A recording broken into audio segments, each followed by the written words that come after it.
Ok, tinha dado uma pausazinha para poder respirar melhor e descansar um pouquinho a garganta e tomar também um pouquinho de água aqui, senão eu não vou continuar nesse ritmo, ok?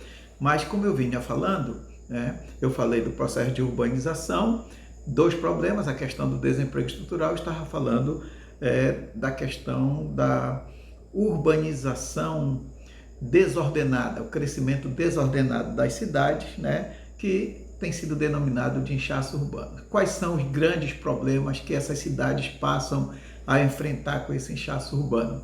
Um já foi mencionado, a questão do desemprego estrutural, né?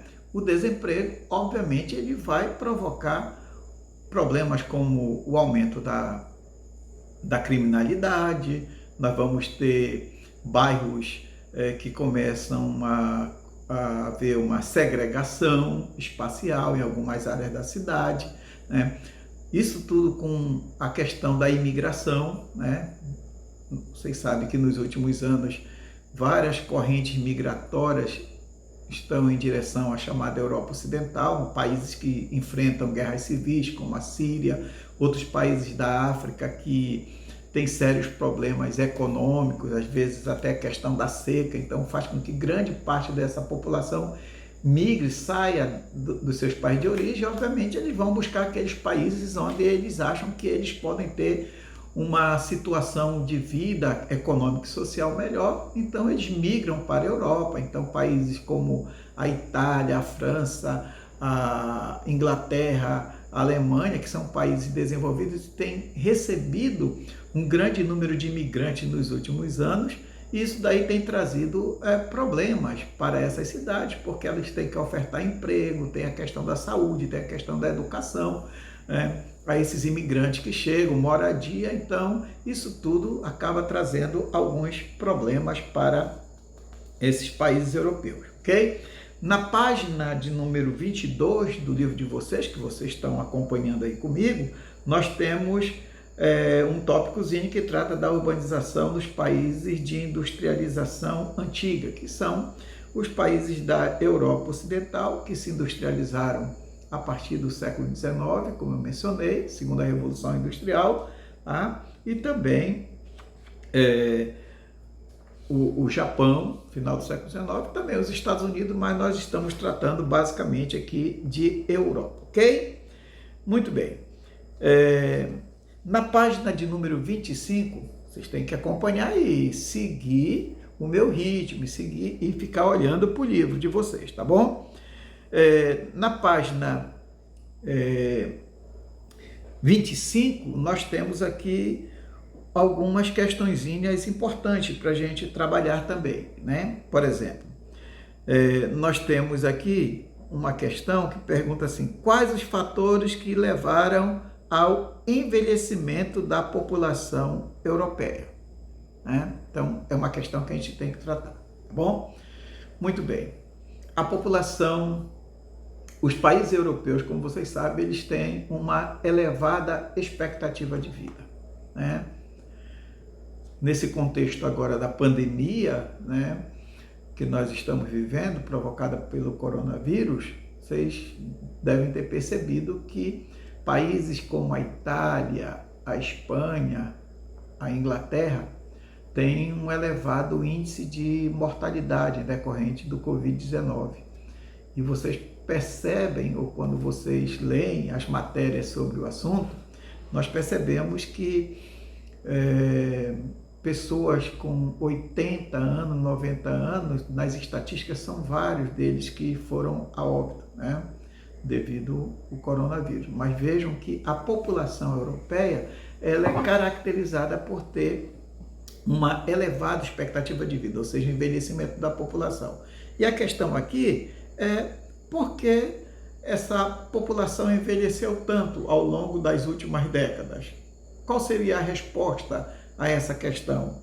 A resposta seria, primeiro, um padrão de vida mais elevado do que outras áreas do globo, né? O padrão de vida europeu, da Europa Ocidental, é mais elevado, né? A questão de salários melhores, a alimentação melhor dessa população faz com que ela tenha uma condição de saúde melhor, né? E até mesmo o aparelhamento da saúde pública nesses países é muito melhor do que em outras áreas do planeta, apesar de ter tido essa mortalidade elevada com o coronavírus. Por exemplo, os britânicos, né, a Inglaterra, o Reino Unido, sempre se vangloriou do seu sistema de saúde. Tanto é que na Olimpíada de Londres, uma parte vamos dizer assim, da organização, daquela programação inicial, né, das apresentações feitas na abertura dos Jogos Olímpicos de Londres, de 2012, né, foi homenageando esse sistema de saúde, que eles consideram um sistema de saúde padrão. Então, se a população tem um padrão de vida econômico melhor, se ela goza de uma boa assistência social, ela se alimenta melhor, ela tem salários mais elevados, obviamente tudo isso aí contribui para que haja essa elevada expectativa de vida. Então, como vocês devem responder a essa questão? Quais os fatores que levaram ao envelhecimento da população europeia, na página 25, que eu estou vendo e vocês estão acompanhando aí. Então, vocês vão colocar o melhor padrão de vida da população, né? As melhores condições sanitárias, o melhor poder aquisitivo da população, né? Acesso a uma boa infraestrutura de saúde e uma boa alimentação, entre outros. Então, esses são fatores importantes que ajudam a você compreender por que houve um envelhecimento da população europeia, porque países como a Itália, a Alemanha, a Dinamarca, ela tem uma expectativa de vida na casa de 83, 84 anos, ou tinha, pelo menos antes dessa pandemia chegar, tá bom? A segunda questão importante que a gente precisa ver aqui está se perguntando aqui, por que esse envelhecimento afeta a economia da Europa? Por que esse envelhecimento afeta a economia da Europa? Então, aqui são dois aspectos que nós temos que abordar. Afeta, primeiro, com relação à diminuição da população economicamente ativa. Nós chamamos de PEA, população economicamente ativa. Vamos lembrar, se vocês já estudaram. Na estrutura etária da população, nós dividimos essa estrutura etária em três grades, né? Na base, eu tenho a população jovem, que vai de 0 a 19 anos. De um modo geral, essa população ela é considerada uma população economicamente inativa, que é a fase de preparação, de estudo, para depois entrar no mercado de trabalho. Então, de 0 a 19 anos. De 20 a 59 anos, nós temos, então, a população adulta, né? Seria a população economicamente ativa, é a população produtiva. E no ápice dessa pirâmide, eu tenho a população idosa, com mais de 60 anos. Então, essa população idosa, ela já se aposentou. Ela não faz mais parte da população produtiva. Então, o que acontece na Europa? Por que há uma diminuição da população economicamente ativa? Por dois fatores. Primeiro fator, a taxa de natalidade é baixíssima nos países que nós estamos tratando, né? A taxa de natalidade é baixíssima. Então, você não tem uma recuperação dessa população adulta, porque essa população adulta envelhece, né? Então, o que acontece? Por que há uma diminuição da população economicamente ativa? Primeiro, porque não há uma taxa de natalidade elevada, essa taxa de natalidade é baixa, né? E por causa da elevada expectativa de vida. Então, a população adulta envelhece, então você diminui essa população adulta ao aumento da população idosa nesses países aí. Então, a pergunta que é feita aqui é por que esse envelhecimento afeta a economia da Europa? Então, afeta primeiro porque diminui a população economicamente ativa. E em segundo lugar, porque provoca o aumento dos gastos públicos, dos gastos do Estado. Com que esse aumento dos gastos do Estado? Esse aumento dos gastos do Estado com a previdência social. Então, essa população que ultrapassa a faixa dos 60 anos, em alguns países a partir dos 55 anos, o que vai acontecer? essa população ela deixa de produzir, mas ela vai continuar recebendo. E quem é que vai bancar essa população agora? É o Estado, né? Então, é nessa perspectiva que essa pergunta foi elaborada. Porque o envelhecimento afeta a economia por duas razões. Primeiro, porque diminui a população economicamente ativa. Em segundo lugar, porque nós vamos ter o aumento dos gastos públicos, né? O aumento dos gastos com o sistema previdenciário da Europa, certo? Então, com relação a essa questão. Nessa mesma página 25 tem um comentário sobre a urbanização do Japão, né? Que já foi uma urbanização mais recente. Agora, o Japão, nós já estudamos, o Japão ele é um arquipélago composto por dezenas de ilhas, mas existem 4 ilhas principais, né? Uma ilha mais central, que é a ilha de Honshu, onde fica, por exemplo, a cidade de Tóquio, Kobe, Yokohama, que são grandes megalópolis, grandes metrópoles daquela área ali, né? Ao norte, eu tenho uma ilha, que é a ilha de Hokkaido, ou como eles chamam, Hokkaido, né? E lá no sul eu tenho outras 2 ilhas importantes, que é a ilha de Shikoku e Kyushu. Então essas 4 são as principais áreas do Japão.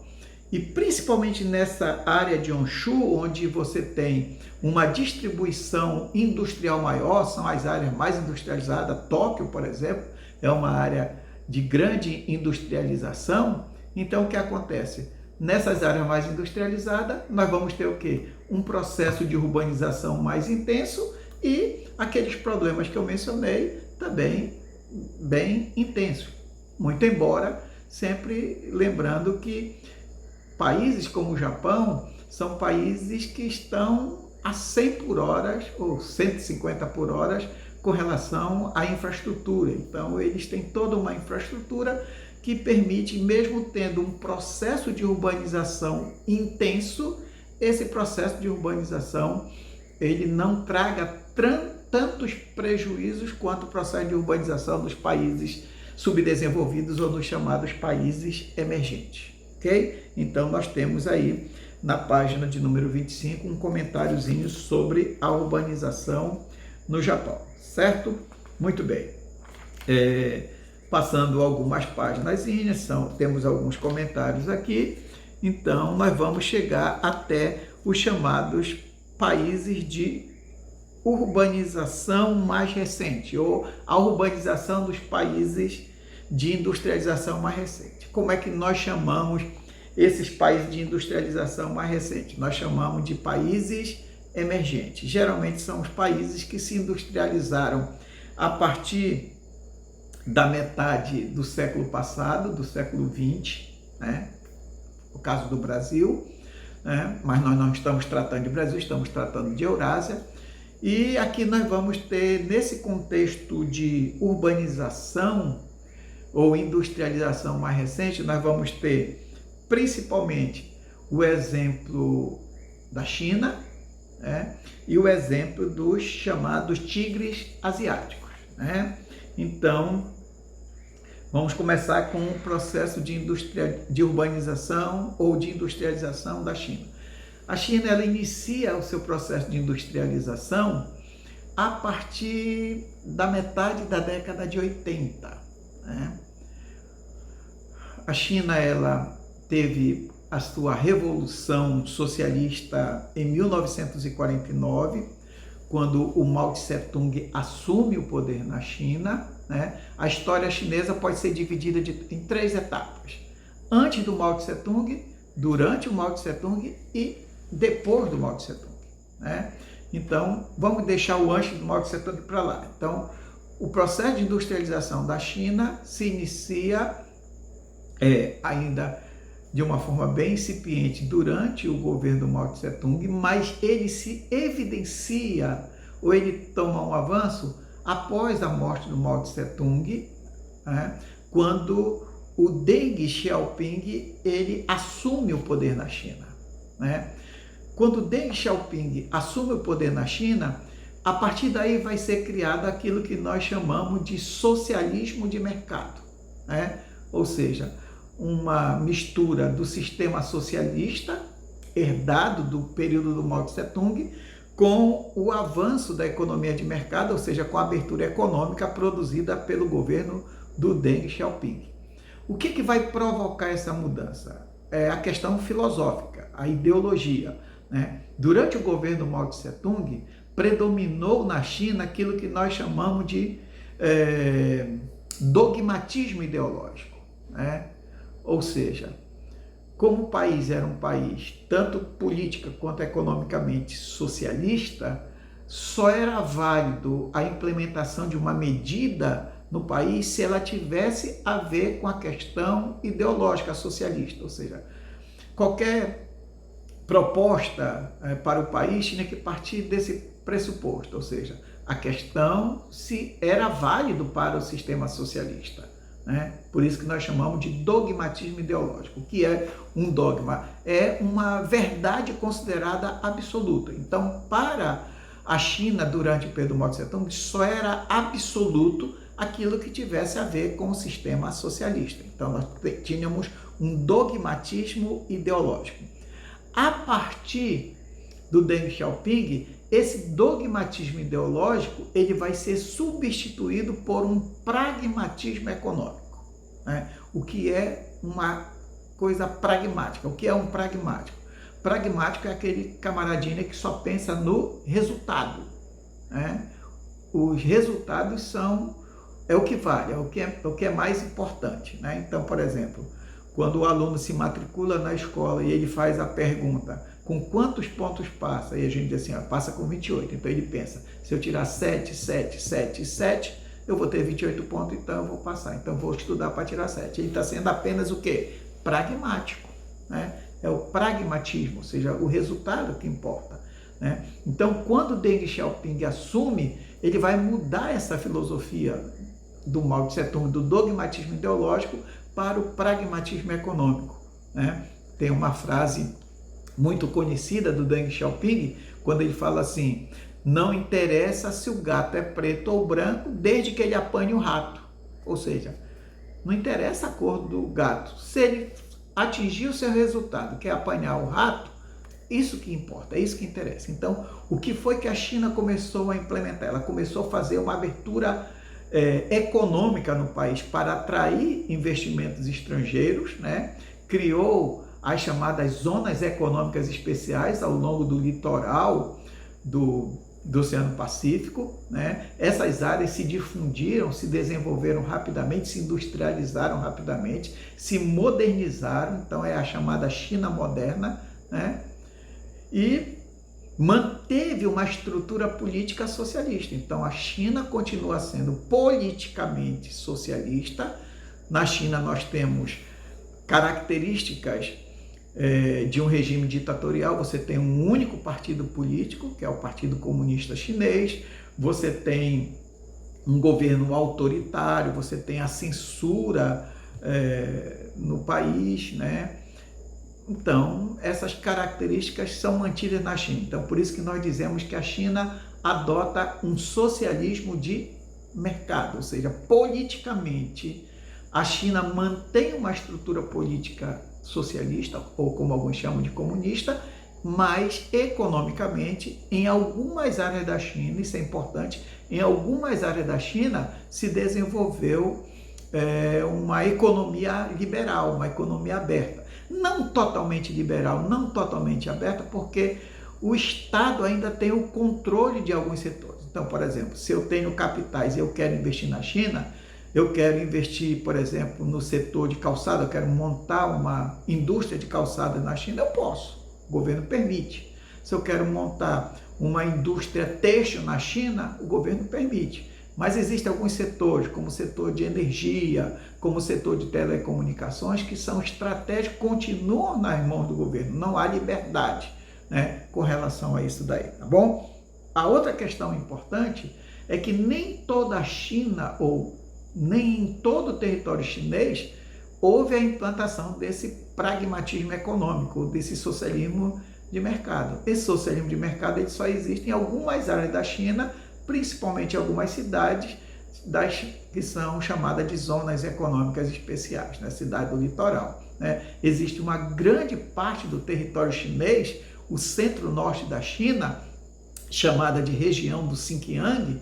Essa região ainda mantém estruturas agrárias, é uma região extremamente pobre, onde nós temos lá, nessa parte da China, mais de 150 milhões de chineses vivendo abaixo da linha de pobreza, vivendo numa situação de miséria absoluta, tá bom? Então é importante, quando vocês estiverem estudando aqui, o título aqui é o boom chinês, ou seja, o termo boom é o rápido desenvolvimento da ideia de explosão do crescimento, explosão da indústria chinesa, vocês vão perceber, como nós temos aqui na página 31, que esse desenvolvimento da China, essa industrialização e urbanização da China, surge a partir da década de 80, quando o Deng Xiaoping vai implementar algumas medidas no país. A principal delas é a que nós encontramos aqui, a criação das chamadas zonas econômicas especiais. Em outros livros pode estar assim, zonas econômicas de exportação, tá bom? Mas seria a mesma coisa, tá? Então, seria importante a gente analisar isso daí. E na página 33, nós temos o processo de urbanização da Índia, que é mais recente do que o processo de urbanização da China, Basicamente, a partir da década de 90, já ano de 2000, o governo indiano passa a investir muito em educação e tecnologia. Muito embora eles tenham alguns problemas, É um país muito populoso. Alguns dizem que daqui a 15, 20 anos, talvez a Índia já tenha uma população, passe a ter uma população maior do que a população da China, A Índia tem alguns problemas estruturais muito grandes, ainda existe em várias áreas da Índia o sistema de castas, é um país com mais de 200 línguas e mais de 2.000 dialetos, então isso acaba dificultando o crescimento da Índia, mas é um dos países que hoje mais cresce, que mais se industrializa, é um dos países que você tem o mais intenso êxodo rural no momento, no mundo, devido a esses investimentos do governo. Bom, muito bem, nós chegamos ao final do capítulo 7 com uma atividade, um exercíciozinho aqui, que eu gostaria que vocês, então, procurassem fazer, porque vocês vão fazer uma releitura do capítulo 6 e do capítulo 7, que foram os dois capítulos que nós abordamos nas duas últimas aulas, na última aula que eu postei e nessa daqui, e vocês vão fazer essa atividadezinha aqui, tá bom?